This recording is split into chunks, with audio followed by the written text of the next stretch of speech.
चलो अरे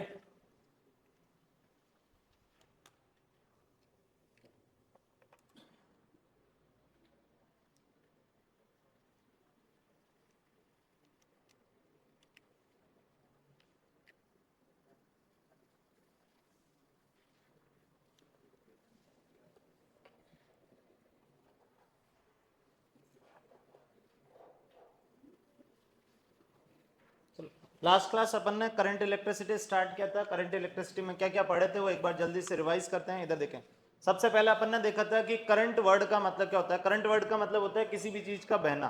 ठीक है, अब जैसे मान लो हवा बह रही होगी तो उसको अपन बोलेंगे एयर करंट, पानी बह रहा होगा तो उसको बोलेंगे वाटर करंट। इसी तरह यहाँ पे जो अपन इस चैप्टर में पढ़ने वाले हैं वो पढ़ने वाले हैं इलेक्ट्रिक करंट। इलेक्ट्रिक करंट इसका मतलब जो बहेगा वो चार्जेस बहेंगे। क्या बहेंगे?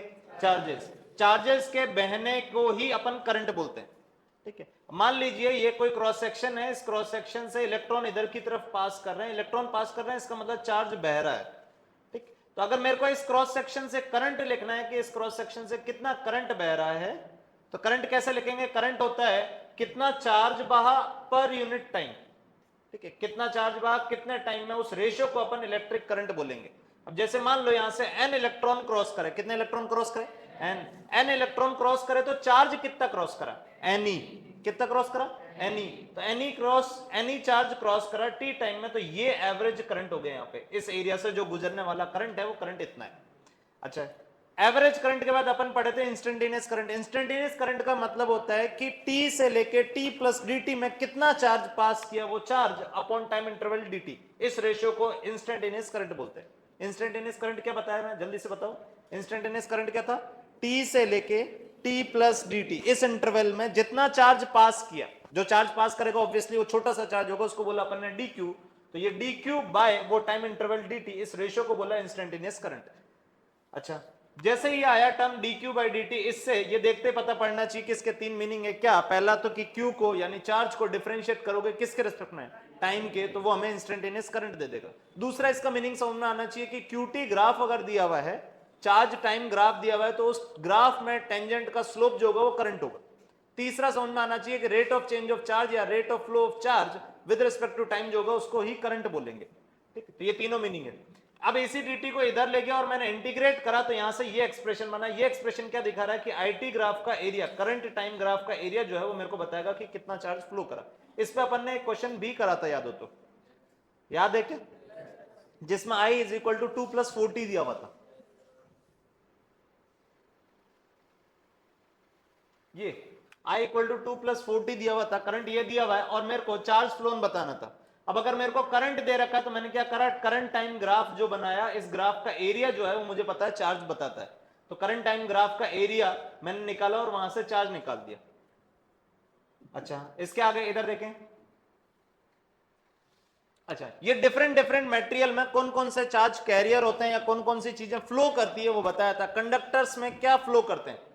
Free electrons. इंसुलेटर में कोई भी चीज फ्लो करने वाली नहीं है, कोई भी चार्ज कैरियर फ्लो करते ही नहीं है, इसलिए इंसुलेटर में कोई चार्ज कैरियर फ्लो नहीं करते, मतलब कोई करंट नहीं बहता। अगला, सेमीकंडक्टर में क्या क्या फ्लो करते हैं?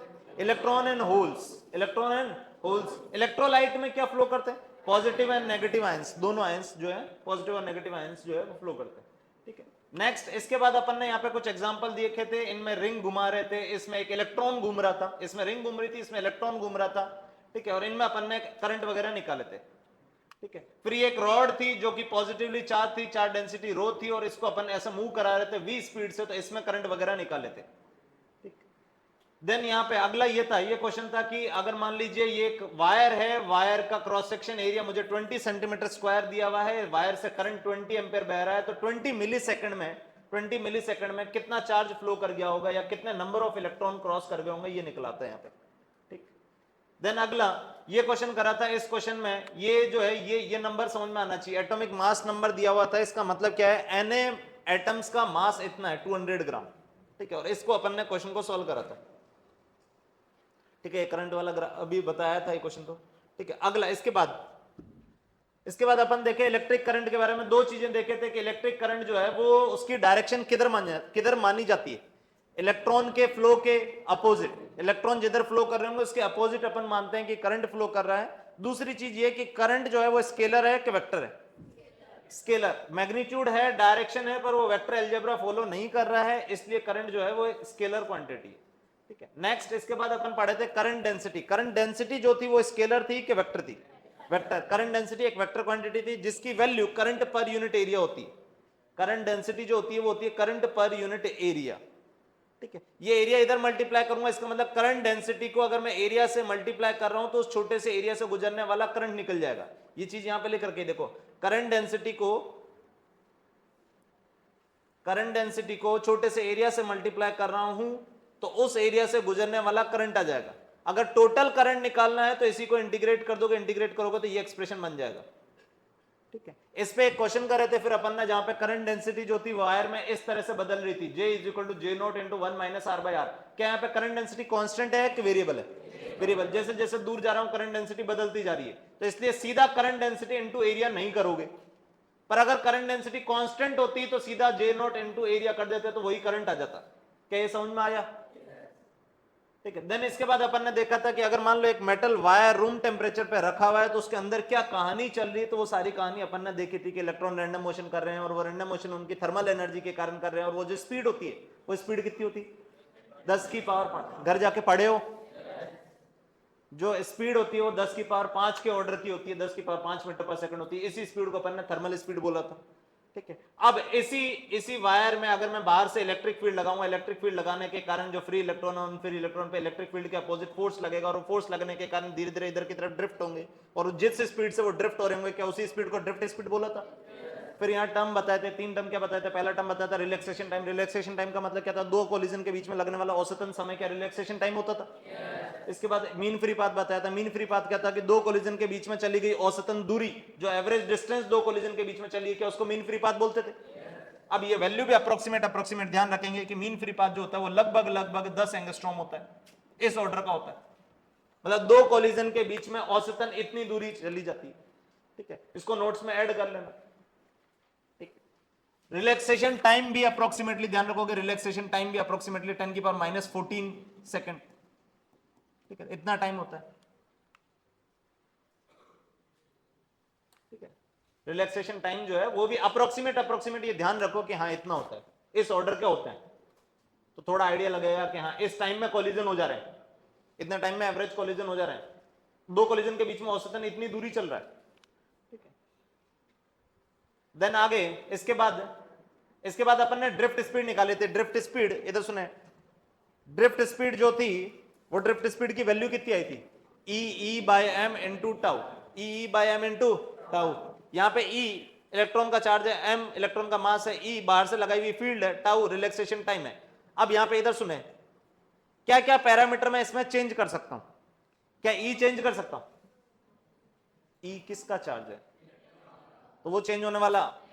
एम चेंज कर सकता हूं, बाहर से लगाई हुई फील्ड चेंज कर सकता हूं, हाँ। एक टाउ चेंज कर सकता हूं, हाँ। टाउ कैसे चेंज कर सकता हूं? इधर सुनो, टाउ होता था दो कोलिजन के बीच में लगने वाला औसतन समय। अच्छा, ये कोलिजन इलेक्ट्रॉन किसके साथ करता है?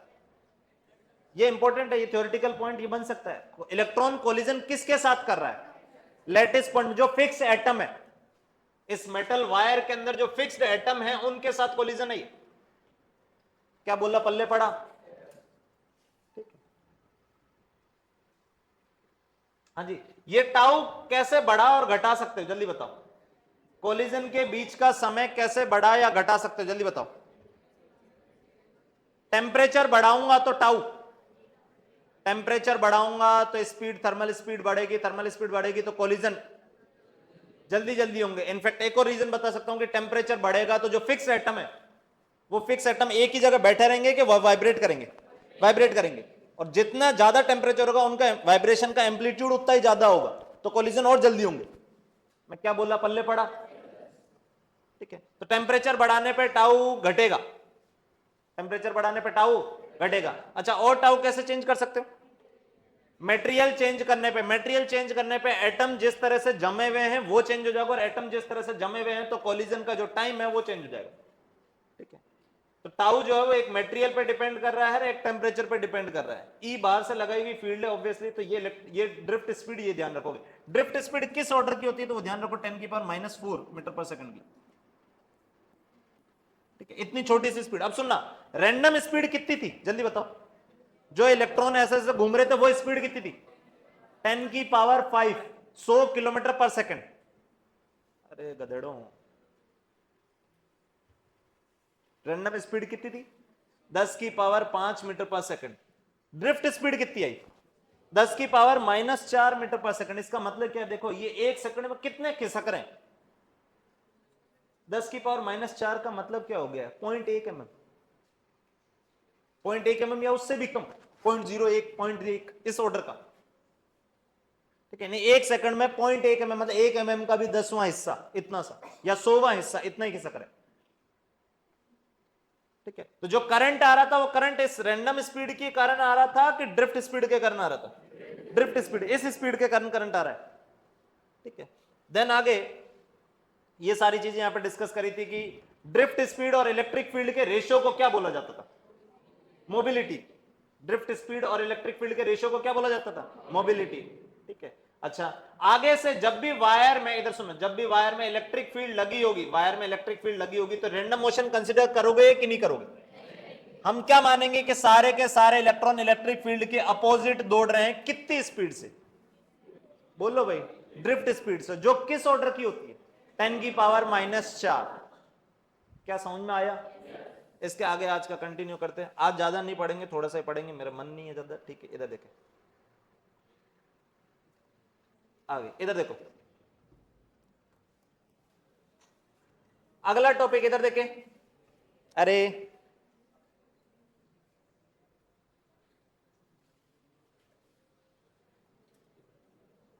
नेक्स्ट टॉपिक इधर देखो, relation between current and drift velocity. Current और ड्रिफ्ट वेलोसिटी के बीच में क्या रिलेशन है? अब सुनो एक मिनट, मान लीजिए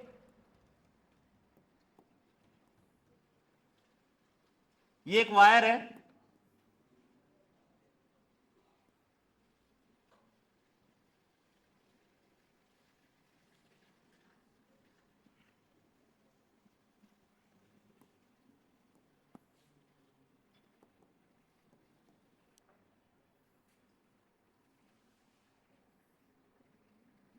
ये तो सुने, मान लीजिए एक वायर है,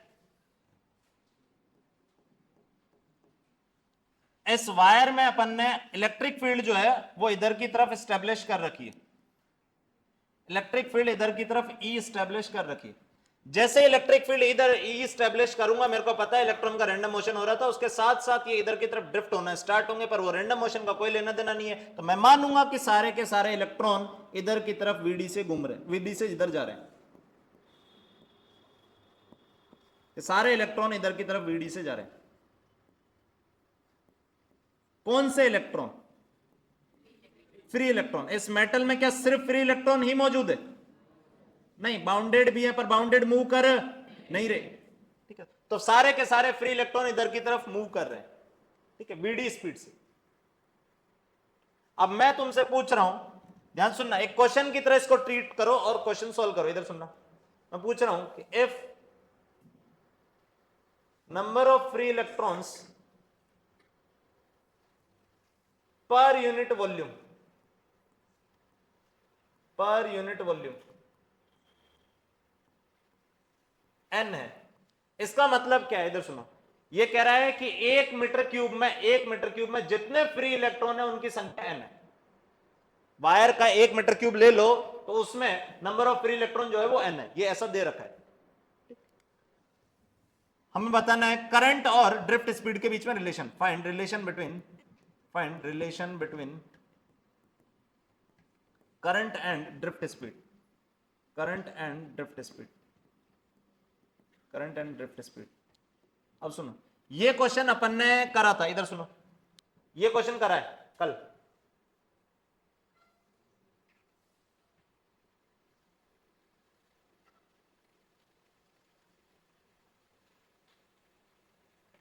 ये क्वेश्चन, इस क्वेश्चन को देखो, यही सेम क्वेश्चन दोबारा तुमसे पूछ रहा हूं। यहां क्या हो रहा था? चार्ज मूव कर रहा था कि वायर मूव कर रहा था? बोलो भाई, वायर। अब वायर V से मूव कर रहा है, इसका मतलब चार्ज भी कितने से मूव कर रहे हैं? V से। और अपन ने करंट निकाला था, करंट ये आया था। अब यहां पे सेम, इधर सुनो, सेम यही क्वेश्चन यहां पे पूछा है मैंने।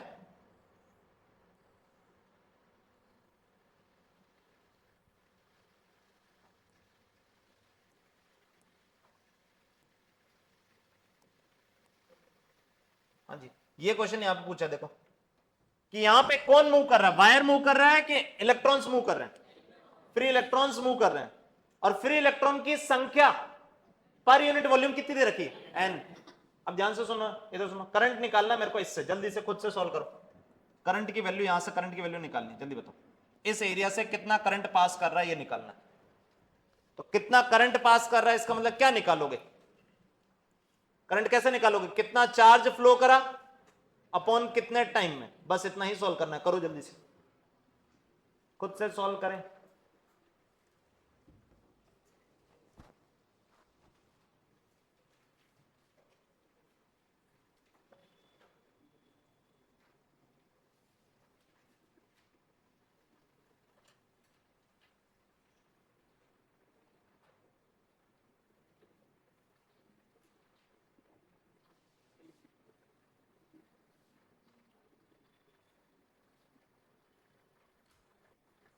इलेक्ट्रॉन्स कितने की स्पीड से दौड़ रहे हैं? बोलो भाई, वीडी। ठीक है, तो डीटी समय में कितने दौड़ जाएंगे? बोलो भाई, वीडी इंटू डीटी। क्या डीटी समय में इतने ही इलेक्ट्रॉन दौड़ जाएंगे? इतनी लंबाई चल जाएंगे, मतलब इस लंबाई को एरिया से गुणा करूंगा, इस एरिया से, क्रॉस सेक्शन एरिया से, क्रॉस सेक्शन एरिया से गुणा करूंगा, तो ये क्या आ गया? वो वॉल्यूम जो यहां से क्रॉस हुआ है, हाँ कि ना? तो इतना वॉल्यूम क्रॉस हुआ है डीटी समय में, डीटी समय में इतना वॉल्यूम क्रॉस हुआ है, यहां से इतनी लेंथ क्रॉस हुई, एरिया से गुणा करा तो इतना वॉल्यूम क्रॉस हुआ। 1 मीटर क्यूब में कितने इलेक्ट्रॉन है? बोलो भाई, तो इससे कितने इलेक्ट्रॉन पास किए? एन इंटू वो वॉल्यूम, वॉल्यूम कितना? VD into D into E. क्या समझ में आया? क्या समझ में आया? ये इतना तो वॉल्यूम क्रॉस हुआ, उस वॉल्यूम को अपन ने एन से मल्टीप्लाई कर दिया तो इतने number of free electron cross हुए। ठीक है, कितने समय में? बोलो, डीटी, डीटी समय में। ये डीटी डीटी उड़ गया तो आई की वैल्यू कितनी आ गई? एन। अच्छा, एक एक गलती करी यहां पे, इधर सुनो, ये इधर सुनो, ये तो क्या है? ये क्या है? वॉल्यूम जो क्रॉस हुआ डीटी समय में, इसको एन से गुणा करा तो ये क्या आ गया?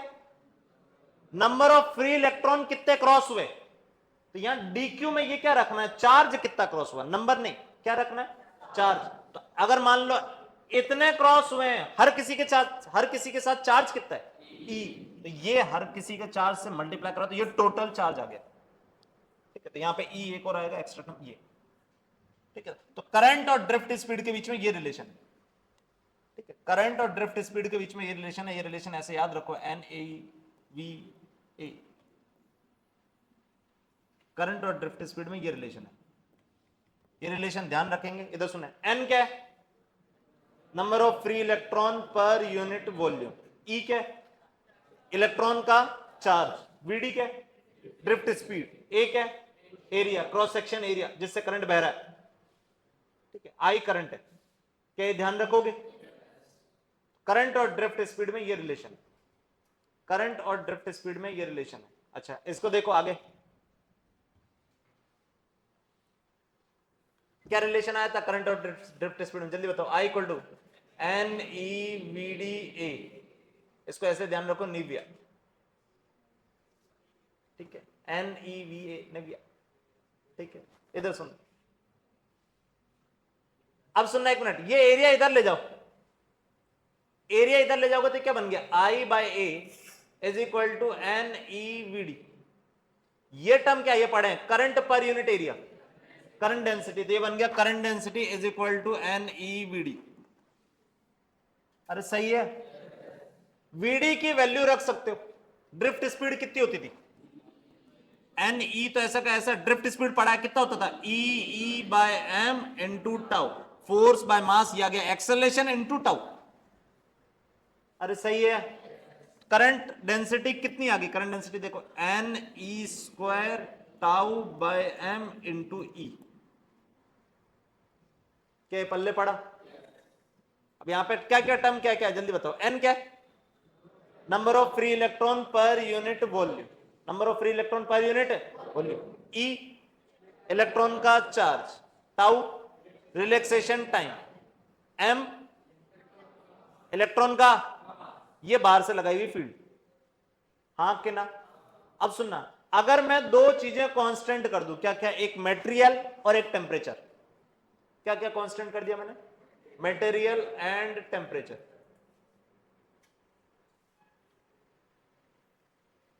ठीक है, मटेरियल एंड टेम्परेचर कांस्टेंट कर दिया, इसका मतलब देखो ये तो कभी भी चेंज होना ही नहीं था, ये कभी भी चेंज होना ही नहीं था।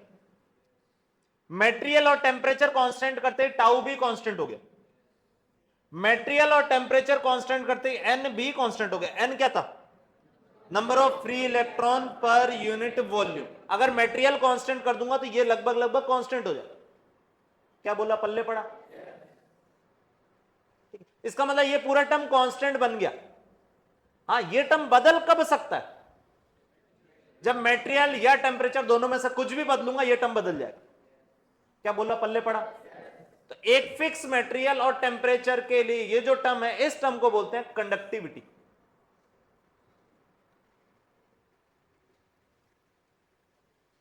क्या बोलते हैं इसको, कंडक्टिविटी। सिग्मा से डिनोट करते हैं, चालकता।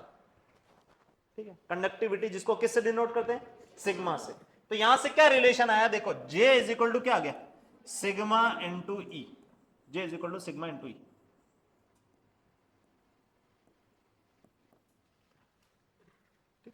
J is equal to sigma E आ गया। सिग्मा को बोला अपन ने कंडक्टिविटी। कंडक्टिविटी किस किस पे निर्भर कर रही है, बोलो भाई, टेम्परेचर एंड मटेरियल, बाकी किसी चीज पे डिपेंड कर ही नहीं रही।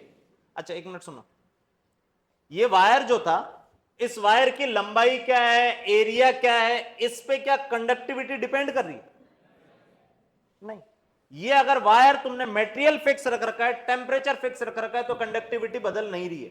मटेरियल भले कितना बड़ा ले लो छोटा ले लो, ये चीज नहीं बदलेगी। क्या बोला, पल्ले पड़ा।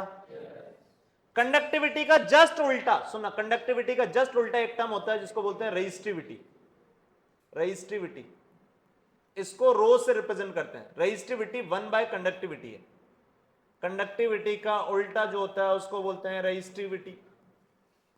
इसका मतलब रेजिस्टिविटी का फॉर्मूला क्या आ जाएगा, जल्दी बताओ, m upon N E square into tau. क्या यही आएगा, ठीक है। तो ये रेजिस्टिविटी इसको बोलोगे। क्या रेजिस्टिविटी भी सिर्फ मटेरियल और टेम्परेचर पर डिपेंड कर रही, यानी कंडक्टिविटी और रेजिस्टिविटी दोनों, ये जो दोनों टर्म है कंडक्टिविटी और रेजिस्टिविटी, ये दोनों के दोनों सिर्फ मटेरियल और टेम्परेचर पर डिपेंड कर रही है। मटेरियल की कितनी लंबाई है, कितनी चौड़ाई है, कितना क्या है, उससे कोई लेना देना नहीं है। मटेरियल की शेप एंड साइज पे डिपेंड नहीं कर रही। अच्छा इधर देखें, अब ये जो बताया मैंने सारा का सारा, इधर देखें, ये जो बताया सारा का सारा, ये याद होना चाहिए। कैसे याद होना चाहिए मैं बता रहा हूं, इधर देखो। सबसे पहले दो ही फॉर्मूला चाहिए, सिर्फ दो फॉर्मूला तुम्हें याद होने चाहिए, सिर्फ दो फॉर्मूले याद होने चाहिए। जल्दी से इधर देखो, एक ड्रिफ्ट स्पीड का और एक करंट और ड्रिफ्ट स्पीड में रिलेशन, बस ये दो। ड्रिफ्ट स्पीड अभी बताऊं याद रखने का तरीका, ए इंटू टाउ। ए इंटू ए मतलब फोर्स बाय मास, तो फोर्स मतलब ई, ये force by mass into tau. क्या ड्रिफ्ट स्पीड आ गई। और आई इक्वल टू नीवी अभी बताया, एन ई वी ए। ये दो रिजल्ट याद रखो, बाकी कुछ याद नहीं रखना, बाकी सब आते जाएंगे। ध्यान सुनो, वीडी इधर से इधर रखो, देखो वीडी इधर से इधर रखो, क्या बन गया, I equal to N E, ये इधर रखोगे तो E square, E by M into tau into A. क्या ये आया, ये ए इधर भेज दोगे, ये क्या बन गया, जे। जे इक्वल टू सिग्मा ई होता है, तो सिग्मा देख लो, सिग्मा कौन सा, ये टर्म सिग्मा है। अरे सही है, ये टर्म सिग्मा है। सिग्मा का उल्टा, कंडक्टिविटी का उल्टा, बोलो भाई, रेजिस्टिविटी। ड्रिफ्ट स्पीड और इलेक्ट्रिक फील्ड का रेशो, ड्रिफ्ट स्पीड और इलेक्ट्रिक फील्ड का रेशो, मोबिलिटी। क्या मोबिलिटी भी सिर्फ टेम्परेचर और मटेरियल पे डिपेंड कर रही, तो मोबिलिटी, कंडक्टिविटी, रेजिस्टिविटी, तीनों के तीनों सिर्फ मटेरियल और टेम्परेचर पे डिपेंड करने वाली है। मटेरियल की लंबाई चौड़ाई से कोई लेना देना नहीं है। क्या पॉइंट समझ में आया? अच्छा, अब इधर सुने,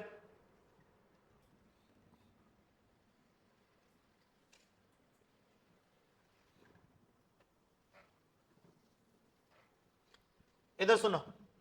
अभी अपन ने देखा कि रेजिस्टिविटी और कंडक्टिविटी जो है वो मटेरियल और टेम्परेचर पे डिपेंड करती है। तो अब ये देखने वाले हैं कि टेम्परेचर पे कैसे डिपेंड करती है। ठीक है, रेजिस्टिविटी जो है वो टेम्परेचर पे कैसे डिपेंड करती है। रेजिस्टिविटी टेम्परेचर पे कैसे डिपेंड करती है? अपन ने ये तो देखा ही कि टेम्परेचर पे डिपेंड कर रही है। ध्यान से देखो इधर, रेजिस्टिविटी क्या आई थी, जल्दी बताओ। रेजिस्टिविटी क्या आई थी या कंडक्टिविटी क्या आई थी, जल्दी बताओ। कंडक्टिविटी क्या आई थी? N E square tau by M. क्या ये कंडक्टिविटी आई थी? रेजिस्टिविटी इसका उल्टा, M by N E square tau. अब ध्यान से देखो, मैंने बोला ये टर्म सिर्फ किस पे डिपेंड कर रहा है? मटेरियल और टेम्परेचर। अब मटेरियल में मैं दो तरह का मटेरियल देख रहा हूं, एक कंडक्टर्स और एक सेमीकंडक्टर्स।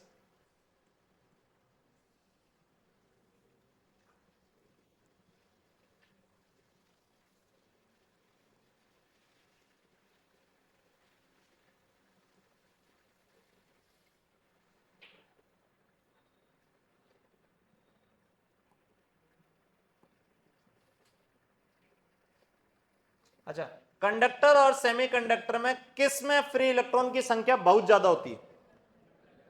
बोलो भाई। कंडक्टर्स में फ्री इलेक्ट्रॉन की संख्या बहुत ज्यादा है। सेमीकंडक्टर में भी फ्री इलेक्ट्रॉन्स हैं पर फ्री इलेक्ट्रॉन की संख्या लिमिटेड है, इससे काफी कम है। इंसुलेटर में फ्री इलेक्ट्रॉन्स, बोलो भाई, जीरो। इंसुलेटर में फ्री इलेक्ट्रॉन्स कितने होते हैं? जीरो। तो इंसुलेटर में तो फ्री इलेक्ट्रॉन जो होंगे वो जीरो होंगे। सेमीकंडक्टर में ज्यादा होंगे उससे, और कंडक्टर में उससे भी ज्यादा होंगे। ठीक है, अब ध्यान से सुनना, अगर टेम्परेचर बढ़ाऊं तो बताओ टाउ पे क्या फर्क पड़ेगा? ये बता चुका हूं, जल्दी बताओ। टेम्परेचर बढ़ाओगे तो कॉलिजन लेट होंगे कि जल्दी जल्दी होंगे? जल्दी जल्दी होंगे। इसका मतलब टाउ जो है वो बढ़ेगा कि घटेगा? टाउ घटा। टेम्परेचर बढ़ाने पर एन में, एन क्या था? Number of free electrons. अब सुनना, एक एटम है, एटम के सराउंडिंग में इलेक्ट्रॉन्स हैं। फ्री इलेक्ट्रॉन किन को बोलते हो? आउटर मोस्ट, जो एक एटम से दूसरे एटम घूम रहे। जैसे जैसे टेम्परेचर बढ़ाओगे, ये बाउंडेड वाले जो है, ये बाउंडेड भी कूद कूद के किधर की तरफ जाने की इच्छा रखेंगे? बाहर फ्री इलेक्ट्रॉन बनने की इच्छा रखेंगे। यहां पे सुनना, टेम्परेचर बढ़ाने पर एन, जो नंबर ऑफ फ्री इलेक्ट्रॉन है वो बढ़ेंगे, पर जो चेंज होगा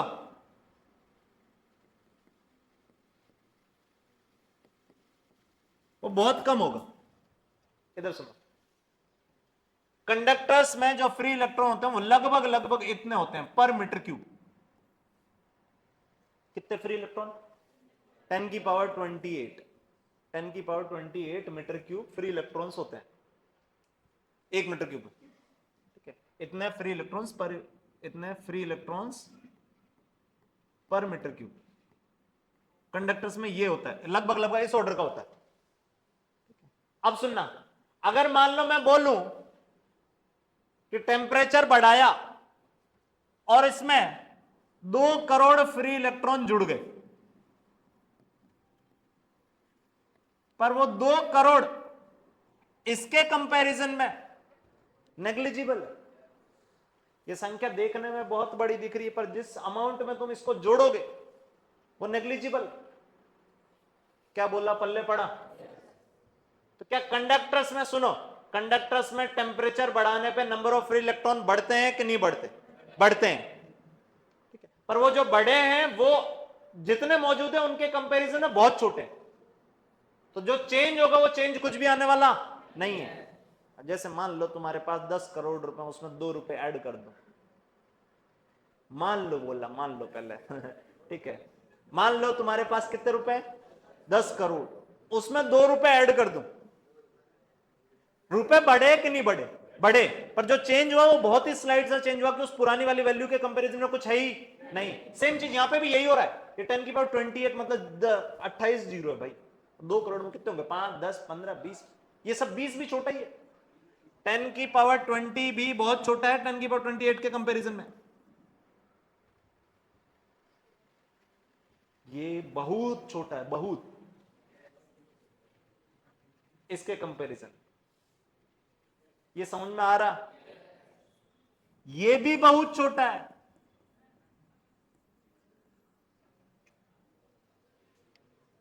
कैसे? मैं बताता हूं, इधर सुनो।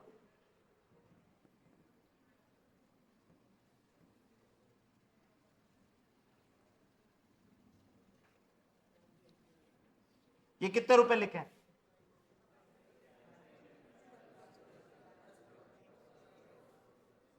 कितने लिखे हैं? ये 10 करोड़ रुपए लिखे। इसमें मैं कह रहा हूं 2 जीरो कम करो सिर्फ। कितने हो गए?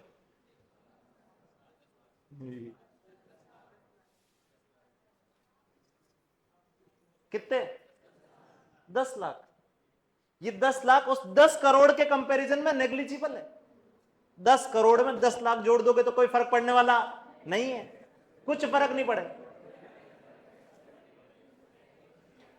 अबे गरीबों, हमारे पास 1 रुपया नहीं है तो हमें लगा 10 लाख। उतनी गरीब गरीब ही रह रहे। माइंडसेट बढ़ाना चाह रहा हूं, वही नहीं बढ़ रहा। मैं कह रहा हूं 10 करोड़ के कंपैरिजन में 10 लाख नेग्लिजिबल है, ऐसे 10 लाख नेग्लिजिबल नहीं है। अरे अंबानी के लिए 10 लाख नेग्लिजिबल है। 10 लाख उसके लिए क्या है? नेग्लिजिबल। एक सूट पहन रहा हो 10-10 लाख के, तो जो अपन 500 का शर्ट लाते हैं, हाँ भाई बढ़िया लग रहा है बुशर्ट ठीक है, तो उसके लिए नेग्लिजिबल हो 10 लाख रुपए। मैं क्या बोला, पल्ले पड़ा? तो एन बढ़ा, सुनो, टेम्परेचर बढ़ाने पे कंडक्टर्स में टेम्परेचर बढ़ाने पे रिलैक्सेशन टाइम घटेगा, कोलिजन जल्दी जल्दी होंगे। एन बढ़ेगा पर वो एन में जो चेंज होगा बहुत ही कम होगा। इसका मतलब एन लगभग लगभग कांस्टेंट रहता है।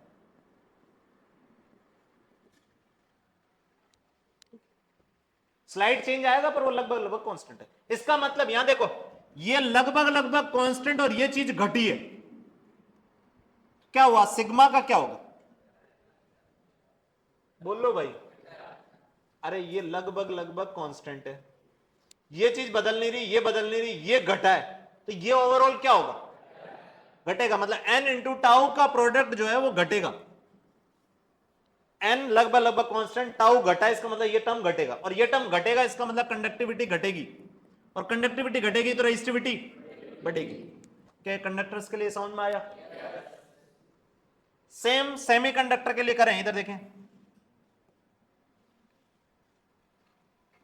सेमीकंडक्टर्स में फ्री इलेक्ट्रॉन, इधर सुनो, जैसे कंडक्टर में मैंने क्या ऑर्डर बताया? 10 की power 28 free electrons per metre cube. ये लगभग लगभग 10 की power 16-17 free electrons per metre cube,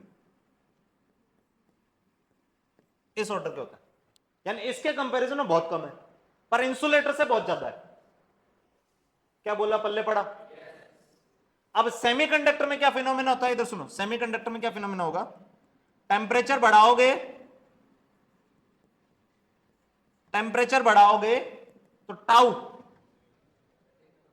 tau tau क्या? कॉलिजन का समय। कॉलिजन का समय तो अभी भी, टेम्परेचर बढ़ाएंगे तो जल्दी मूव करेंगे, जल्दी मूव करेंगे तो टाउ अभी भी घटेगा। पर एन यहां पे, एन कांस्टेंट रहेगा कि बढ़ेगा? सेमीकंडक्टर किधर की तरफ जाने की कोशिश करेगा? कंडक्टर की तरफ। टेम्परेचर बढ़ाने पे ये इधर की तरफ जाने की कोशिश करेगा, फ्री इलेक्ट्रॉन बढ़ते जाएंगे बढ़ते जाएंगे बढ़ते जाएंगे। ठीक है, तो टाउ घटेगा और एन बढ़ेगा, पर एन बढ़ेगा नहीं, एन बहुत ज्यादा बढ़ेगा। और एन बहुत ज्यादा बढ़ेगा तो ये जो प्रोडक्ट है, ये प्रोडक्ट क्या होगा? टाउ क्या हो रहा है? बोलो भाई। घट रहा है। एन क्या हो रहा है? बहुत ज्यादा बढ़ रहा है। और ये ओवरऑल जो है ये टर्म बढ़ेगा। ओवरऑल ये टर्म क्या होगा? और ओवरऑल ये टर्म बढ़ा, इसका मतलब कंडक्टिविटी बोलो, कंडक्टिविटी बढ़ी, और कंडक्टिविटी बढ़ी इसका मतलब रेजिस्टिविटी घटी। इसका मतलब कंडक्टर और सेमीकंडक्टर टेम्परेचर बढ़ाने पे अपोजिट बिहेव कर रहे हैं। कैसे बिहेव कर रहे हैं? अपोजिट, एक दूसरे के उल्टे। क्या बोला, पल्ले पड़ा? दोनों में क्या चीज सेम हो रही है? एक मिनट बताओ, टेम्परेचर बढ़ाने पे क्या चीज सेम हो रही है? टाउ दोनों में घटेगा, रिलैक्सेशन टाइम दोनों में घटेगा, बाकी उल्टे हैं सर। पल्ले पड़ा क्या? अब हम इस चैप्टर में, इधर सुनो, हम इस चैप्टर में मोस्टली इस पे कंडक्टर्स पे फोकस रखेंगे, सेमीकंडक्टर नहीं पढ़ेंगे। इधर सुनो, कंडक्टर पे फोकस रखेंगे। मतलब हमारे लिए नॉर्मल फिनोमेना ये हो रहा होगा, टेम्परेचर बढ़ाऊंगा कंडक्टिविटी घटेगी, रेजिस्टिविटी बढ़ेगी। ठीक है, टेम्परेचर बढ़ाऊंगा कंडक्टिविटी घटेगी, रेजिस्टिविटी बढ़ेगी, नंबर ऑफ फ्री इलेक्ट्रॉन लगभग लगभग कांस्टेंट रहेंगे, टाउ घटेगा। ठीक है, अच्छा इधर देखें, अब कैसे घटेगा कैसे बढ़ेगा, तो इधर देखें, मान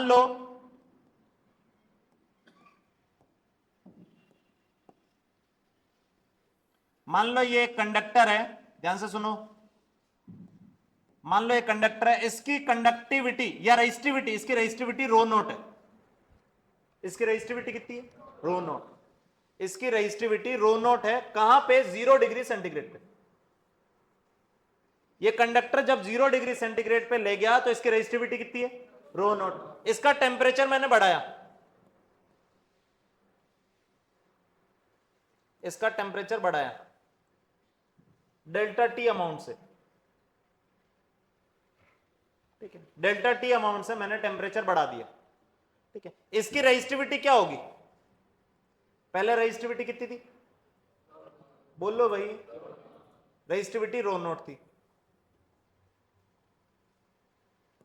रेजिस्टिविटी रो नोट थी। अब टेम्परेचर बढ़ाऊंगा, टेम्परेचर बढ़ाने पे रेजिस्टिविटी, किसकी बात कर रहा हूं मैं? कंडक्टर की कि सेमीकंडक्टर की? कंडक्टर की। कंडक्टर की बात कर रहा हूं तो रेजिस्टिविटी टेम्परेचर बढ़ाने पे क्या होती है? बढ़ती है। टेम्परेचर बढ़ाने पर रेजिस्टिविटी बढ़ गई, इसका मतलब ये रेजिस्टिविटी कुछ रो फाइनल हो गई। ठीक है, कुछ डेल्टा टी टेम्परेचर बढ़ाने पे। अब सुनना, इन दोनों में क्या रिलेशन होगा? फाइनल रेजिस्टिविटी कितनी हो जाएगी? तो फाइनल रेजिस्टिविटी जो हो जाएगी वो रिलेशन ऐसा कुछ आएगा, final resistivity is equal to resistivity at 0 degree centigrade into 1 plus alpha delta T. ये तो सुनो, ये क्या है? Final resistivity. ये क्या है? Initial resistivity. या रेजिस्टिविटी किस पे लेनी है? 0 डिग्री पे। कितने पे? 0। मोस्टली 0 या रूम टेम्परेचर पे ली जाती है, 0 डिग्री या फिर रूम टेम्परेचर। रूम टेम्परेचर मतलब 25-27 डिग्री, वो जो है वो वाली। कुछ नहीं मेंशन किया हो तो 0 डिग्री पे ले लेंगे। 1 plus alpha delta T, alpha को बोलते हैं temperature coefficient of resistivity. Temperature coefficient of resistivity मतलब ये मटेरियल पे डिपेंड करता है, सिंपल सी बात ये, हर मटेरियल का अलग अलग होगा। कुछ कांस्टेंट है जो मटेरियल पे डिपेंड करता है। डेल्टा टी क्या है? टेम्परेचर में कितना चेंज किया? डेल्टा टी क्या है? टेम्परेचर में कितना चेंज किया? अब सुनो, ये रिजल्ट ठीक है समझ में आ गया, पर एक चीज ध्यान से देखना, क्या रिजल्ट आया था जल्दी बताओ। फाइनल रेजिस्टिविटी कितनी थी? इनिशियल रेजिस्टिविटी मतलब resistivity at 0, 1 plus alpha delta T. क्या यही रिजल्ट आया था? पर ये रिजल्ट इधर सुने, ये रिजल्ट तभी तक ट्रू है, ये रिजल्ट तभी तक ट्रू है जब तक टेम्परेचर में चेंज जो है वो नॉमिनल किया गया हो, 20 डिग्री 30 डिग्री 50 डिग्री, मतलब रेजिस्टिविटी जो है वो 5-60% से चेंज नहीं होनी चाहिए। इधर सुनो, जैसे मान लो मैं बोलूं इनिशियल रेजिस्टिविटी कुछ रो थी, इनिशियल रेजिस्टिविटी कितनी थी? रो। मैंने बोला फाइनल रेजिस्टिविटी 4 रो होगी। इनिशियल रेजिस्टिविटी कितनी थी? रो। फाइनल कितनी होगी? 4 रो। रो से बढ़ के 4 रो हुई, कितने परसेंट चेंज हुआ? कितने परसेंट बढ़ गई? ये नहीं पता पड़ता। परसेंटेज चेंज कैसे निकालते हैं? परसेंटेज चेंज ये पढ़ा चुका हूं भाई, जल्दी बताओ। परसेंटेज चेंज कैसे निकालते हैं? Final minus initial upon initial into 100। क्या ये परसेंटेज चेंज ऐसे ही बताया था? इनिशियल रेजिस्टिविटी कितनी थी? रो। फाइनल कितनी हो गई? 4 रो। कितना परसेंट चेंज हुआ? कितना परसेंट चेंज हुआ? तो देखो ये कितना आएगा 3 रो बाय रो इंटू 100, क्या 300% आया? 300% चेंज हो। अब मैं कह रहा हूं कि ये रिजल्ट तभी वैलिड है जब रेजिस्टिविटी में जो चेंज आया वो चेंज तुम्हारा 5-10% आया। तो यहां पे जब ये रो से 4 रो चले जाए तो ये फॉर्मूला वैलिड नहीं है। जब रेजिस्टिविटी में चेंज बहुत ज्यादा हो रहा हो तो ये फॉर्मूला वैलिड नहीं है। तब क्या फॉर्मूला लगाओगे? इधर सुनो, तब फॉर्मूला ये लगाओगे,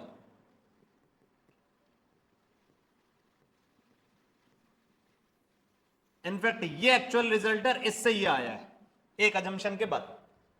ठीक है, एक्चुअल रिजल्ट नीचे वाला है, इससे ये रिजल्ट आया है। इधर सुने, ये क्या है? बोलो, फाइनल रेजिस्टिविटी। ये क्या है? इनिशियल रेजिस्टिविटी, जो कि यूजुअली कहां ली जाती है? 0 डिग्री पे। कहां ली जाती है?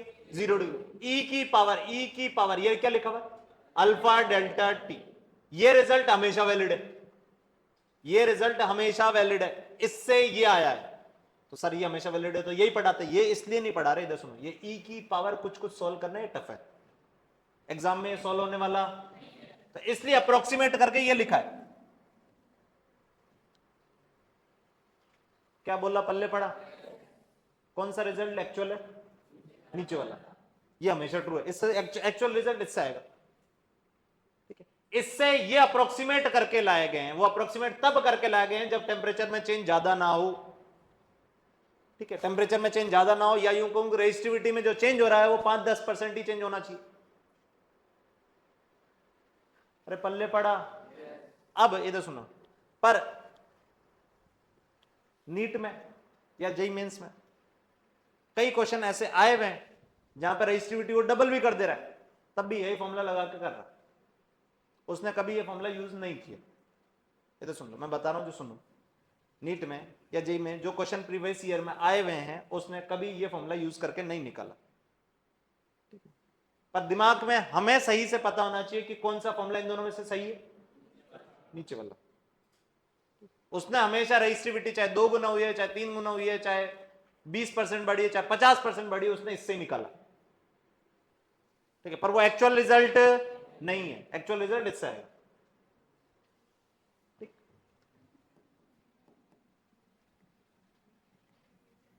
अब इधर सुनो, इधर देखें, कंडक्टर्स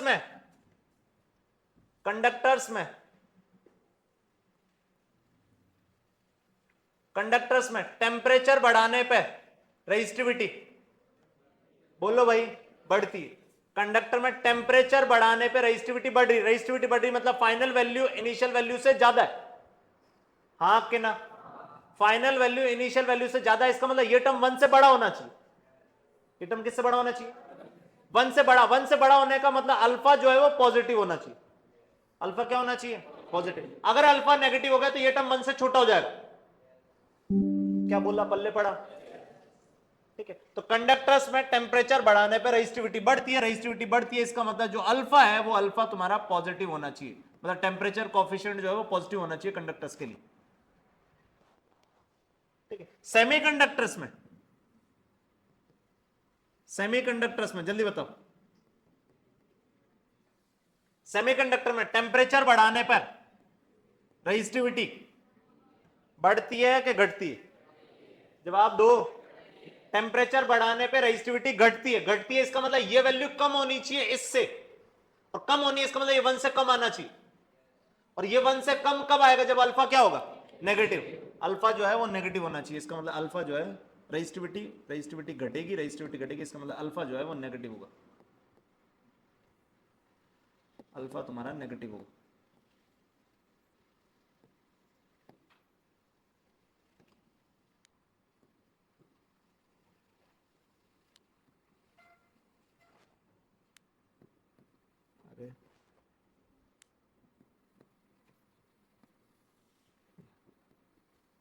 अगला इंसुलेटर की बात कर लेते, इधर सुनो।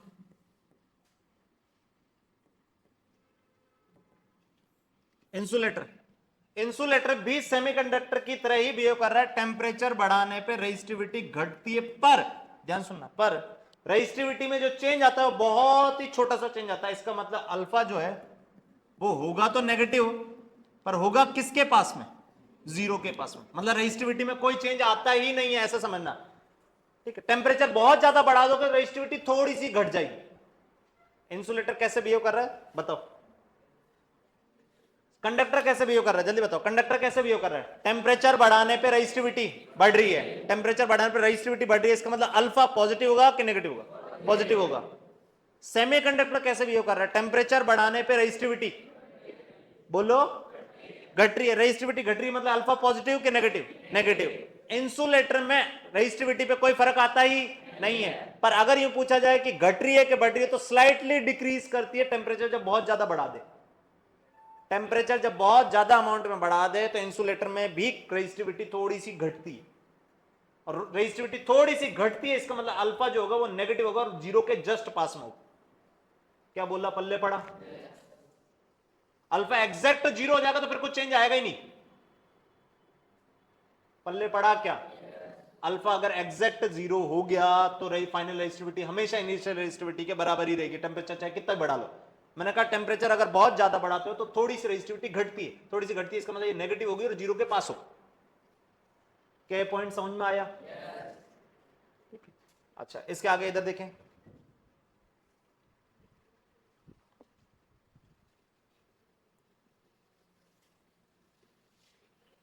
इधर सुनो, ये एनसीईआरटी में 3 ग्राफ दिए हुए, ठीक है, 3 अलग अलग मटेरियल के लिए 3 ये ग्राफ दिए हुए। इन ग्राफ को देखो एक मिनट, इधर सुनो। पहला वाला जो ग्राफ है वो रेजिस्टिविटी और टेम्परेचर, सारे ग्राफ जो है वो रेजिस्टिविटी और टेम्परेचर ग्राफ है, ठीक है, कि टेम्परेचर के साथ रेजिस्टिविटी कैसे बदल रही है। इधर देखें, 3 अलग अलग मटेरियल ले रखे हैं। पहला मटेरियल जो उसने लिया है वो लिया कॉपर। क्या लिया है? कॉपर। कॉपर कंडक्टर है, सेमीकंडक्टर है, क्या है, या इंसुलेटर है? बोलो भाई, कंडक्टर। ठीक है, तो कंडक्टर में टेम्परेचर बढ़ाने पे रेजिस्टिविटी बढ़नी चाहिए, क्या होनी चाहिए? बढ़नी चाहिए। अगला इसने जो मटेरियल लिया वो लिया निक्रोम। निक्रोम मतलब ये अलॉय है, ये प्योर मेटल नहीं है, ये अलॉय है, ठीक है। अलॉय मतलब ये मिक्सचर है किस किस का? निक्रोम नाम से पता पड़ रहा होगा, निकल, क्रोमियम और कुछ कुछ आयरन का पोर्शन भी, ठीक है। निकल, मोस्टली यही निकल प्लस क्रोमियम, ठीक है, तो ये अलॉय। और ये लास्ट में जो ग्राफ बनाया बनाया सेमीकंडक्टर के लिए। अब देखो एक मिनट, इधर देखो, कॉपर के लिए जो ग्राफ बनाया हुआ है, कॉपर के लिए जो ग्राफ बनाया हुआ ग्राफ देखो, टेम्परेचर बढ़ाने पे रेजिस्टिविटी बढ़ रही है, ठीक है। कम टेम्परेचर पे, सुनो, कम टेम्परेचर पे जो ग्राफ है वो ग्राफ लीनियर आ रहा है। ग्राफ क्या आ रहा है? लीनियर। अब सुनना है, अब मैं समझाता हूं कि वो इक्वेशन क्यों नहीं वैलिड है। कम टेम्परेचर चेंज के लिए तो ये इक्वेशन वैलिड है, और ये इक्वेशन दिख रही होगी कि लीनियर इक्वेशन लिखी गई, y इक्वल टू कुछ कुछ प्लस कुछ कुछ x। अरे इस इक्वेशन को खोलो, थोड़ा सा दिमाग लगाओ, देखना, final rho is equal to, bracket खोल दो, rho initial plus rho initial alpha delta T. ये चीज है देखो y जो ग्राफ में। चुन्नू मुन्नू इधर दिमाग खोल के बैठो, ये क्या है? रेजिस्टिविटी, फाइनल रेजिस्टिविटी टेम्परेचर के साथ जो हो रही है। अरे सही है, जब टेम्परेचर कम चेंज किया है तो ये स्ट्रेट लाइन है, ये क्या है?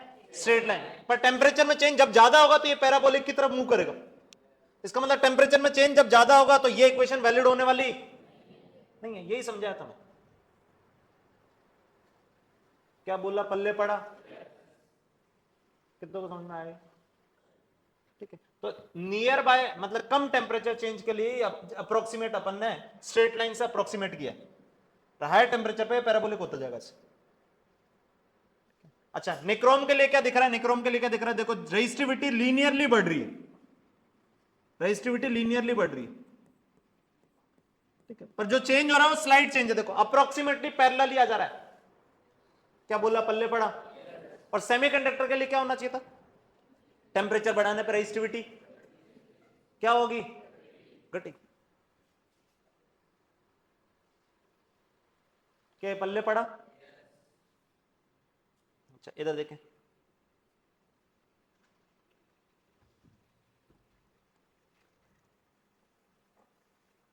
पढ़ो, पहला पॉइंट पढ़ो। समझ में आना चाहिए, मैं पढ़ा दिया।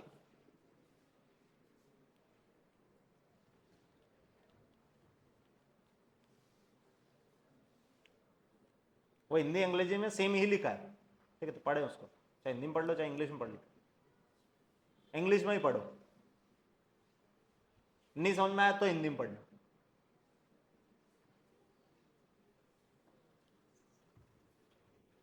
अब सुनो, एक मिनट इधर देखो, ये यहां तक समझ में आया होगा। ये क्या कह रहा है कि रेजिस्टेंस या resistivity of a conductor decreases linearly with decrease in temperature, इतना पहले पढ़ना चाहिए। ये कह रहा है कि टेम्परेचर घटाने के साथ कंडक्टर में रेजिस्टिविटी लीनियरली घटती है। क्या सही है कि गलत है? सही है। लोअर टेम्परेचर की बात कर रहा है। अरे लीनियरली बढ़ रही थी तो लीनियरली घट रही है, इसकी बात कर रहा है। ऐसे क्या कर रहे हो ये इस रीजन की, कह टेम्परेचर घटाऊंगा तो रेजिस्टिविटी लीनियरली घट रही है। पल्ले पड़ा क्या?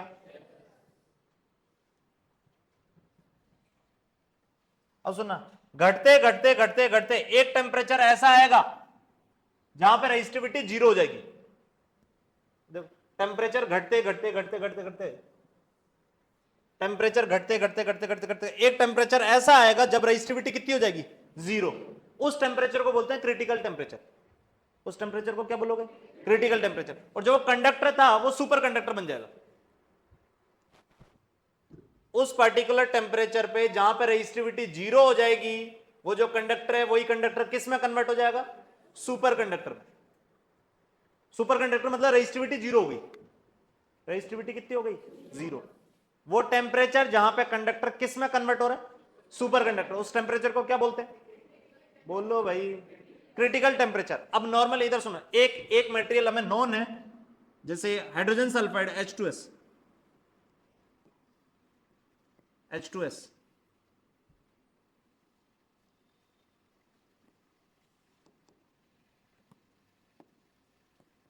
H2S, H2S जो है वो सुपर कंडक्टर बन जाता है, ठीक है, -70 डिग्री सेंटीग्रेड पे और बहुत high pressure and at very high pressure. H2S को अगर बहुत हाई प्रेशर रखें और टेम्परेचर जब -70 हो जाएगा तो वो H2S किस में कन्वर्ट हो जाएगी? सुपर कंडक्टर में, ठीक है। नॉर्मली इससे कम टेम्परेचर पे, इधर सुनो, कम, इससे ज्यादा टेम्परेचर, ज्यादा मतलब -50, -20, 10, 15, कोई कंडक्टर, कोई सुपर कंडक्टर एग्जिस्ट नहीं करता। तो सबसे कम तापमान जहां पे सुपर कंडक्टर एग्जिस्ट कर रहा है वो ये H2S ही एग्जिस्ट कर रहा है। और कितने पे? -70। इससे ज्यादा टेम्परेचर पे कोई भी सुपर कंडक्टर नहीं है। इससे कम टेम्परेचर पे सुपर कंडक्टर बनते जाएंगे। क्या बोला? पल्ले पड़ा? जस्ट फैक्ट है, याद रखोगे और कुछ नहीं। अगला इधर देखो, ये बताओ, ये देखो, ये तो पढ़ लिया, अभी बताया। अल्फा मतलब टेम्परेचर कोएफिशिएंट। अल्फा किसके लिए पॉजिटिव है? कंडक्टर्स के लिए, मेटल के लिए, कंडक्टर्स के लिए, ठीक है। नेगेटिव किस किस के लिए? सेमीकंडक्टर और इंसुलेटर, दोनों के लिए ही नेगेटिव है। पर इंसुलेटर के लिए जो नेगेटिव वो किसके पास में? जीरो के पास में। क्या बोला? पल्ले पड़ा? अरे ये समझ में आ गया। क्वेश्चन स्टार्ट करते हैं, इधर सुने, इसको छाप लो पहले जल्दी से।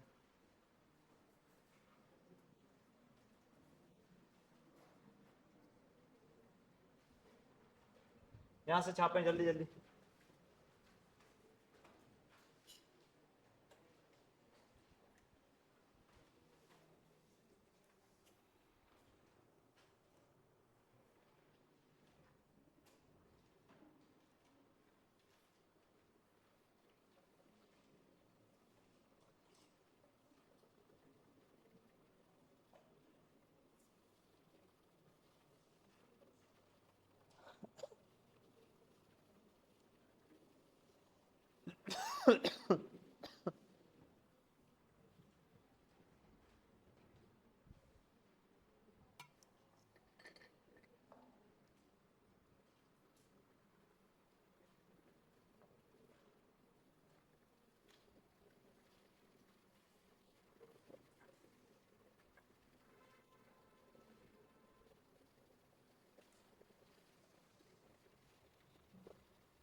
ये नीचे इतना बड़ा बड़ा सा मत लिखना, सीधा ये लिखना ये ग्राफ है रो वर्सेस टी कॉपर के लिए, वो लिखना रो वर्सेस टी नाइक्रोम के लिए, वो रो वर्सेस टी सेमीकंडक्टर।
चलो इधर देखो, ये यहां तक छाप लिए होंगे। इधर सुनो, पहला क्वेश्चन, ठीक है, ये क्वेश्चन देखो,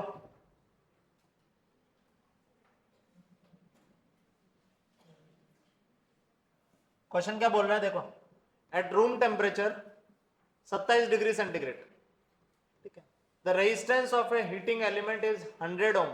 कह रहा है कि किसी टुकड़े का, किसी वायर का 27 डिग्री सेंटीग्रेड पे रेजिस्टेंस जो है, वो रेजिस्टेंस मुझे दे रखा है 100 ओम, ठीक। बोल रहा है कि किस टेम्परेचर पे उसका रेजिस्टेंस जो है वो 117 ओम हो जाएगा, ठीक है, और अल्फा दे रखा है, अल्फा दे रखा है। अब ध्यान से सुनो, एक मिनट इधर देखो, इधर देखो, मैं समझा रहा हूं, एक मिनट इधर देखो। सब 10वीं पास है तो सबको एक रिलेशन पता होगा रेजिस्टेंस और रेजिस्टिविटी के बीच में। रेजिस्टेंस को अपन आर से लिखते थे और रेजिस्टिविटी को रो से लिखते हैं, तो रेजिस्टेंस और रेजिस्टिविटी में रिलेशन ये याद होगा, R equal to rho L by A. क्या ये रिलेशन सबको पता है? बस इससे ज्यादा मेरे को नहीं चाहिए। इधर सुनो, अभी अपन ने देखा कि टेम्परेचर चेंज करने पर रेजिस्टिविटी चेंज होती है। कैसे चेंज होती है? तो वो कंडक्टर्स के लिए अभी देखा अपन ने कि फाइनल रेजिस्टिविटी जो है वो ये हो जाती है, initial resistivity 1 plus alpha delta T. अच्छा ध्यान से सुने, टेम्परेचर चेंज करने पर इसमें क्या क्या चीजें चेंज होगी? रेजिस्टिविटी चेंज होगी कि नहीं होगी? होगी।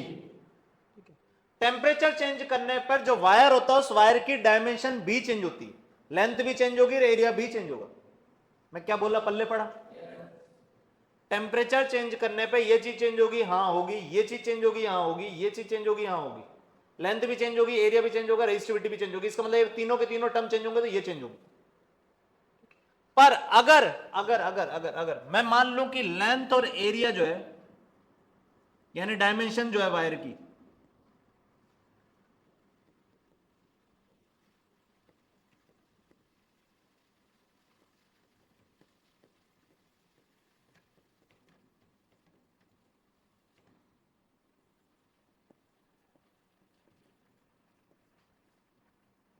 तो सुनना क्या लिखा मैंने, कि मान लो अगर L और A मतलब लेंथ और एरिया जो वायर की डायमेंशन है, ठीक है, वो चेंज नहीं हो रही है सिग्निफिकेंटली मतलब बड़ी मात्रा में चेंज नहीं हो रही, छोटा सा चेंज आया, वो नेग्लिजिबल चेंज है।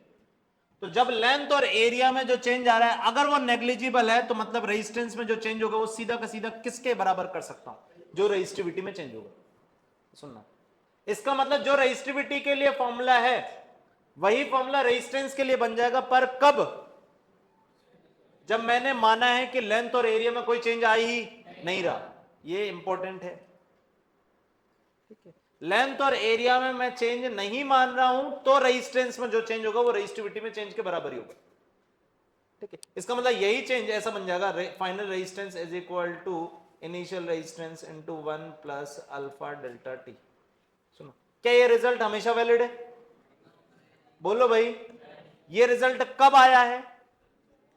जब मैंने माना है कि लेंथ और एरिया में कोई चेंज आ ही नहीं रहा। क्या बोला, पल्ले पड़ा? लेंथ और एरिया में चेंज आ रहे होंगे तो ये रिजल्ट वैलिड नहीं है, ये तब भी वैलिड है,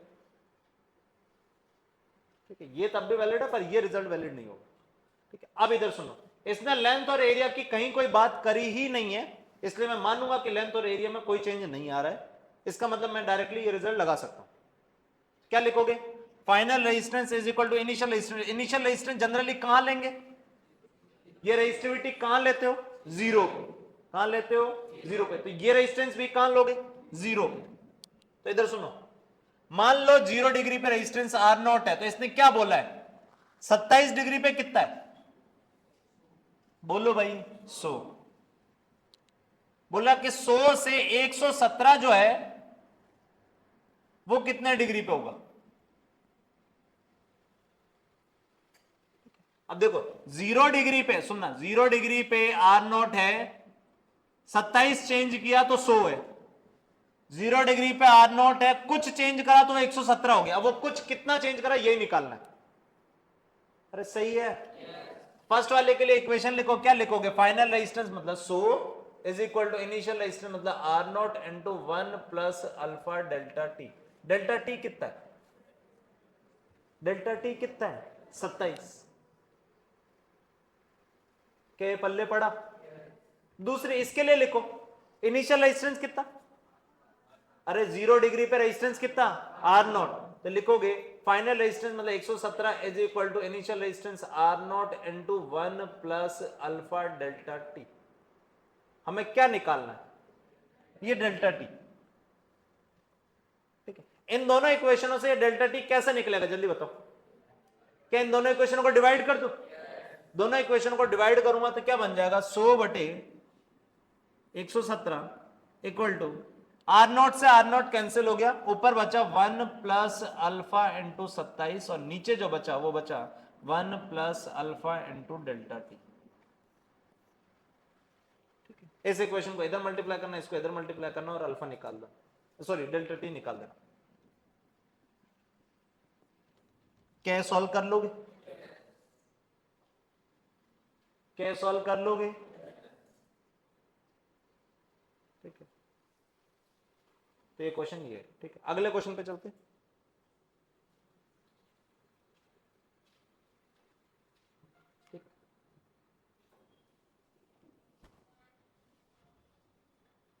इधर सुनो, ये क्या कह रहा है ये क्वेश्चन? इधर देखें, ये कह रहा है resistance of A platinum wire. Platinum wire का रेजिस्टेंस आइस पॉइंट पे 5 ओम है। आइस पॉइंट का मतलब क्या होता है? अरे आइस पॉइंट का मतलब क्या है? 0 डिग्री सेंटीग्रेड। तो 0 डिग्री सेंटीग्रेड पे रेजिस्टेंस कितना दे रखा है? 5। और बोल रहा है स्टीम पॉइंट। स्टीम पॉइंट का मतलब क्या? अरे जहां भाप बनती है, भाप कितने बनती है? 100 पे। तो 100 डिग्री सेंटीग्रेड पे उसमें रेजिस्टेंस इतना दे रखा है। क्या पहली लाइन समझ में आई? फिर क्या करा? अब इसको किसी गर्म लिक्विड में डाल दिया, गर्म पानी में डाल दिया। अब इसको गर्म पानी में डाल दिया तो इसका रेजिस्टेंस पाया गया इतना। तो बताना है कि उसका पानी का टेम्परेचर कितना होगा। जल्दी करो, फटाक से करो, फटाक से, फटाफट।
बताओ भाई, इक्वेशन बना लिए होंगे? क्या इक्वेशन बना लियो? बस इक्वेशन ही चाहिए, बाकी सॉल्व तो करते रहना। इधर सुने, 0 डिग्री सेंटीग्रेड पे, 0 डिग्री सेंटीग्रेड पे रेजिस्टेंस जो है वो 5 ओम है। 100 डिग्री सेंटीग्रेड पे रेजिस्टेंस जो है वो 5.39 है। ठीक है, फिर बोल रहा कि किसी पानी में डाल दिया तो रेजिस्टेंस इतना हो गया, तो उस पानी का टेम्परेचर बताना है। ठीक है, अब ये रेजिस्टेंस इधर सुनो, रेजिस्टेंस कितना है? 5.795। ठीक है, 0 पे पता है 5 ओम। यहां से यहां टेम्परेचर में कितना चेंज आया? मान लो डेल्टा टी, ये डेल्टा टी निकालना है। ये तो 0 पे है, ये रेजिस्टेंस किस टेम्परेचर पे होगा वो टेम्परेचर ही तो निकालना है। तो इसके लिए इक्वेशन, फर्स्ट डेटा के लिए इक्वेशन लिखो। क्या लिखोगे? फाइनल रेजिस्टेंस कितना, जवाब दो। फाइनल रेजिस्टेंस कितना 5.39 इज इक्वल टू 0 डिग्री पे resistance 5 into 1 plus alpha delta T. Delta T कितना है 100 पहले वाले केस के लिए। दूसरे वाले इसके लिए इक्वेशन लिखेंगे तो क्या लिखेंगे 5.795 इज इक्वल टू 0 डिग्री पे resistance 5 into 1 plus alpha delta T. ठीक है, फिर से इन दोनों इक्वेशनों को दिख रहा होगा कि डिवाइड करोगे तो 5 कट जाने हैं और यहां से डेल्टा टी निकाल दोगे। क्या डेल्टा टी कैलकुलेट हो जाएगा?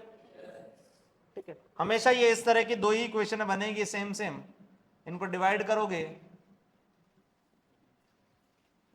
और ऐसा आंसर आ जाएगा। ठीक है, तो यहां से डेल्टा टी सॉल्व कर लेते। अगले क्वेश्चन पे चलते हैं। इधर सुनने, ये क्वेश्चन क्या कह रहा कि 0 डिग्री सेंटीग्रेड पर दो वायर के रेजिस्टेंस R1 और R2 हैं। 0 डिग्री सेंटीग्रेड पर दो वायर के रेजिस्टेंस R1 और R2 हैं। जब उनका टेम्परेचर कॉफिशिएंट अल्फा 1 और अल्फा 2 है। हमें बताना है कि जब वो सीरीज में कनेक्ट हो गए तो अल्फा इक्विवेलेंट कितना होगा। अब ध्यान सुनो, इसमें फिर से एक छोटी सी चीज काम आएगी। वो छोटी सी चीज ये काम आएगी, सिर्फ इधर देखें। मान लो ये एक रजिस्टर है और ये दूसरा रजिस्टर है। ये इसका रेजिस्टेंस R1 है, इसका रेजिस्टेंस R2 है। ये किस में कनेक्टेड है? बोलो भाई, सीरीज। जब सीरीज में कनेक्ट होते हैं तो इनका इक्विवेलेंट रेजिस्टेंस क्या होता है? R1 plus R2। बस इससे ज्यादा काम नहीं आएगा। क्या ये पता है? दो रजिस्टर जब सीरीज में कनेक्टेड है तो उनका equivalent resistance R1 plus R2 होता है। अब ये क्वेश्चन क्या कह रहा? ये कह रहा है कि दो वायर है, ये एक वायर,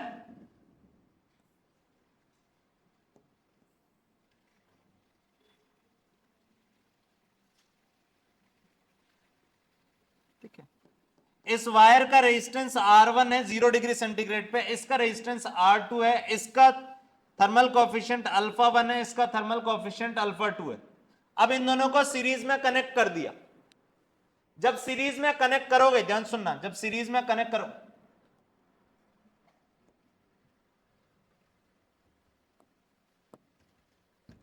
जब सीरीज में कनेक्ट करोगे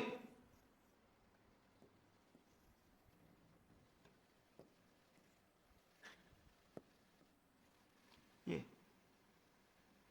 सीरीज में कनेक्ट करा तो अभी इनका 0 डिग्री पे इनका रेजिस्टेंस कितना हो गया? अरे इसका कितना है R1, इसका कितना है R2। तो 0 डिग्री पे इनका इक्विवेलेंट कितना हो गया?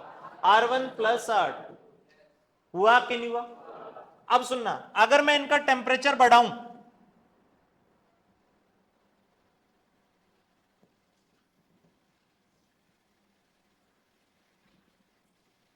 इनका टेम्परेचर बढ़ाया तो ये वायर जो है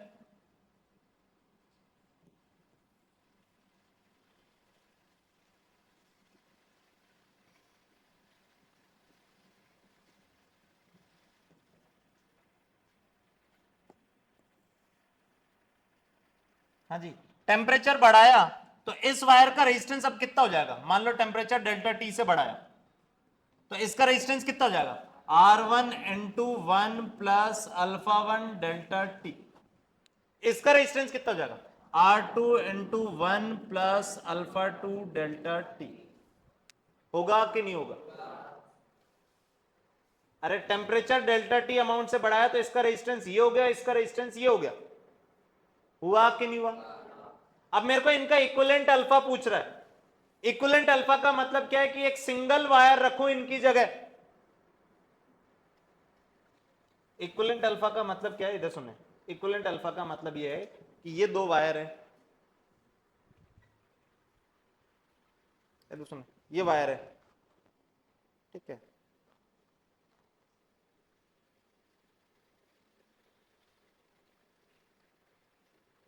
ये दो वायर है, ठीक है। इसका रेजिस्टेंस कितना है? बोलो, इसका कितना है? R2। 0 डिग्री पे टेम्परेचर बढ़ाऊंगा तो इसका R1 से कुछ चेंज हो गया, R1 into 1 plus alpha delta T हो गया, इसका R2 into 1 plus alpha delta T हो गया। तो इनका पहले इक्विवेलेंट कितना था, R1 प्लस R2। मैंने क्या करा, इन दोनों को हटाया, एक सिंगल रखूं R1 प्लस R2 का, और उसका टेम्परेचर डेल्टा टी बढ़ाऊं। क्या पहले दोनों अलग अलग थे, इनके अल्फा अलग अलग थे, मैंने कहा दोनों को हटाओ और एक सिंगल रखो, उसका अल्फा अल्फा इक्विवेलेंट है। अब इसका टेम्परेचर बढ़ाऊंगा तो क्या होगा, इसका रेजिस्टेंस पहले कितना है R1 प्लस R2, बाद में कितना हो जाएगा R1 plus R2 into 1 plus इसका अल्फा इंटू डेल्टा टी। हाँ कि ना, यहां पे इसका मतलब इधर देखना, इन दोनों का रेजिस्टेंस अलग अलग, इन दोनों का रेजिस्टेंस कितना हो गया R1 into 1 plus alpha 1 delta T plus R2 into 1 plus alpha 2 delta T. ये फाइनल रेजिस्टेंस है जब वो अलग अलग है। जब वो कंबाइंड होके एक ही मान लूंगा उनको, तो उनका रेजिस्टेंस फाइनली कितना होगा R1 into R1 plus R2 into 1 plus alpha equivalent into delta T. क्या ये इक्वेशन समझ में आई? ये कब लिखा, जब दोनों वायर अलग अलग माने में, और इक्विवेलेंट मतलब दोनों को हटा के एक सिंगल मान लिया तो उसका इक्विवेलेंट ही होगा। होगा कि नहीं होगा? यहां से क्या दिख रहा है, देखना R1 R2 R1 R2 क्या उड़ जाएंगे? ब्रैकेट खोल लो, थोड़ा सा दिमाग लगाओ, और कुछ नहीं। अरे इधर बनेगा R1, इधर बनेगा R2, इधर भी ब्रैकेट खोलोगे तो पहला टर्म बनेगा R1, दूसरा टर्म बनेगा R2। क्या R1 R2 उड़ गए? यहां क्या बचा R1 अल्फा 1 डेल्टा टी, यहां क्या बचा R2 अल्फा 2 डेल्टा टी। यहां क्या बचा R1 plus R2 into alpha equivalent delta T. क्या ये पल्ले पड़ा? Delta T delta T delta T हर तरफ से उड़ गया। क्या अल्फा इक्विवेलेंट आ गया?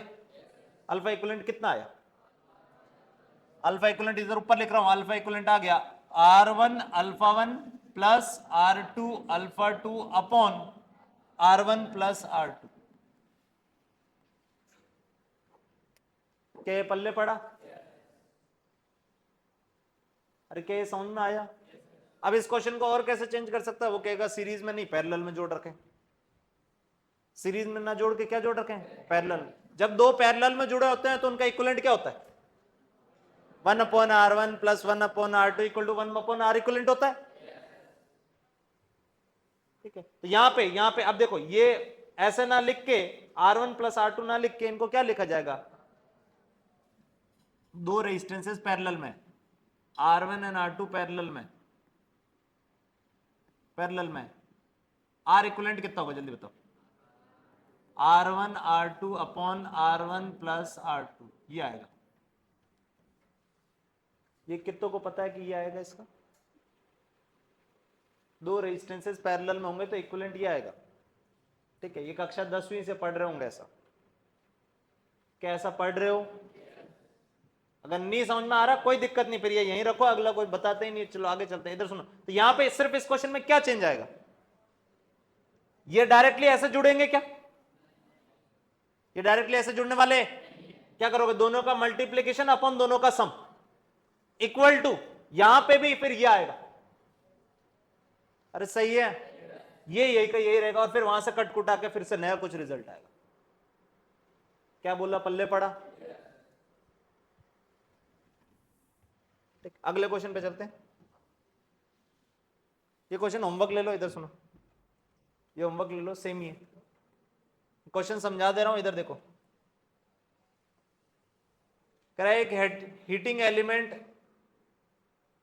निक्रोम का इस बैटरी से कनेक्टेड है, इनिशियल करंट इतना बह रहा है, कुछ सेकंड बाद जब स्टेडी स्टेट आ गई करंट इतना हो गया, बताना है कि टेम्परेचर कितना होगा स्टेडी स्टेट पे। इधर सुनो, डायग्राम बनाता हूं, अभी समझ में आ जाएगा क्वेश्चन। कुछ नहीं है, देखो ये कह रहा है कि वायर है, ठीक है, इस वायर के अक्रॉस पोटेंशियल डिफरेंस जो है वो पोटेंशियल डिफरेंस तुमने 230 का लगा रखा है। ठीक है, तो उस पोटेंशियल डिफरेंस के कारण इसमें करंट बह रहा है। कितना करंट बह रहा है? तो उसने बोला 3.2 एम्पियर। इससे क्या पता पड़ रहा है? पहली चीज ये बताओ, इस वायर में पोटेंशियल डिफरेंस कितना है?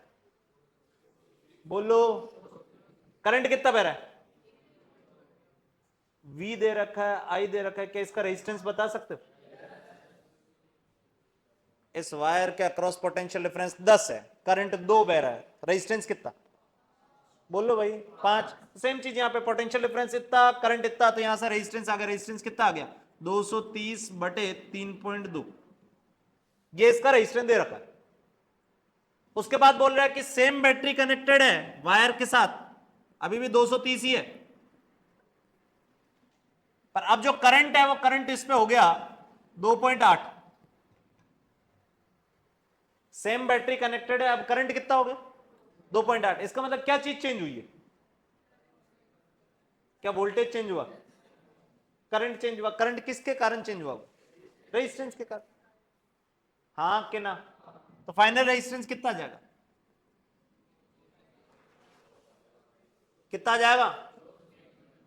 230 बटे 2.8। तो इनिशियली वायर का रेजिस्टेंस ये था, फाइनली ये हो गया।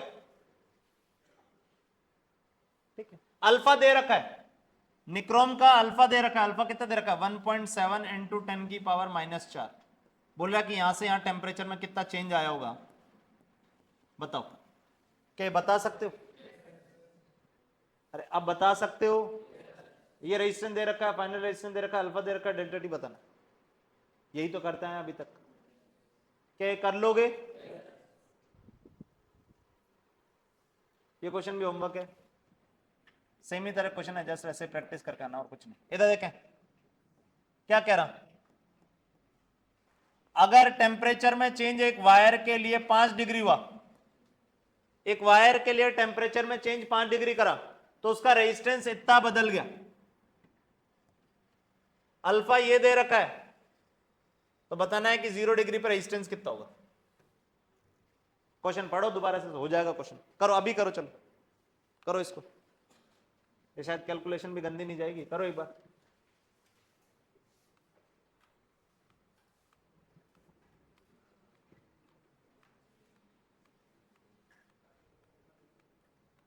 टेम्परेचर में चेंज 5 डिग्री किया तो रेजिस्टेंस में चेंज ये आया 8 इंटू 10⁻⁻5। अल्फा दे रखा है 10⁻⁻1, 10⁻⁻4। तो रेजिस्टेंस बताना 0 डिग्री सेंटीग्रेड पे।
ये क्वेश्चन करो और ब्रेक लो, उसके बाद मिलते हैं, दोबारा डिस्कशन करेंगे अब जो होमवर्क दिया था।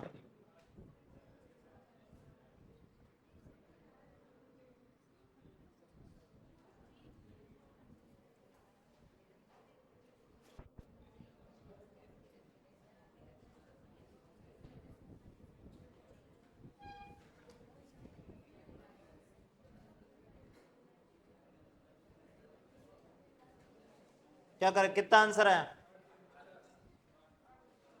8/, हाँ 8/50 सही है। 0.00.16, 8/50।